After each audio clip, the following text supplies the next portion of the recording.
whether it's a blown account or just a very significant loss, and it's just really hit their confidence and really just holding them back from making any progress. So those large losses really kind of loom large a lot of times because there's a lack of understanding of really what caused it.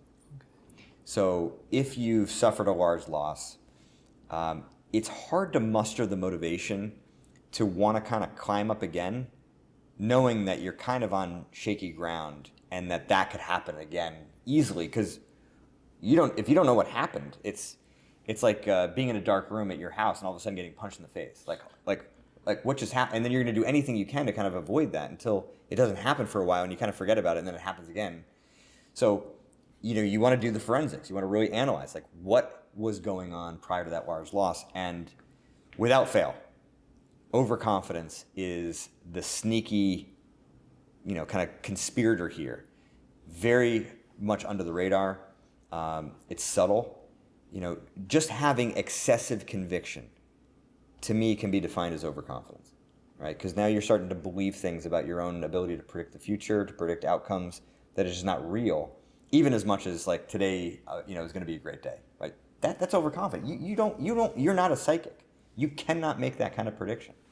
So, being able to recognize the overconfidence, building, much like I mentioned earlier, in the kind of that mapping process, is vital, and it can take a little bit of work to see it for yourself, but. Overconfidence is a big one. But let's say that the large losses happened, 3 months or longer ago. Then we kind of put it into the category of scar tissue, right? Trauma. And there's a little bit of a different kind of calculus there. Yes, you could, if it's like kind of a singular event, do exactly what I just said, go back to whenever it happened and really try to learn and understand why it happened.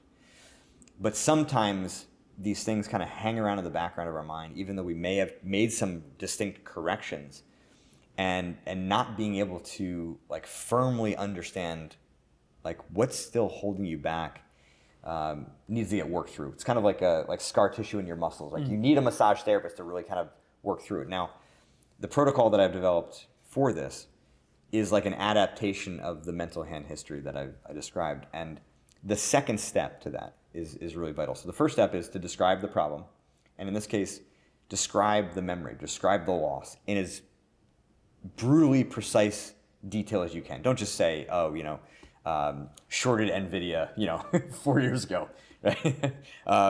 Really describe the details of what was going on in your life, trading, how much the money was, how it mattered. Second step, why does it make sense that you are still holding on to that loss, right? And by trying to articulate that, it can be challenging. It's a very hard question for some people to ask that have been trying to block this thing out for most of the time. That question can start to open your mind a little bit.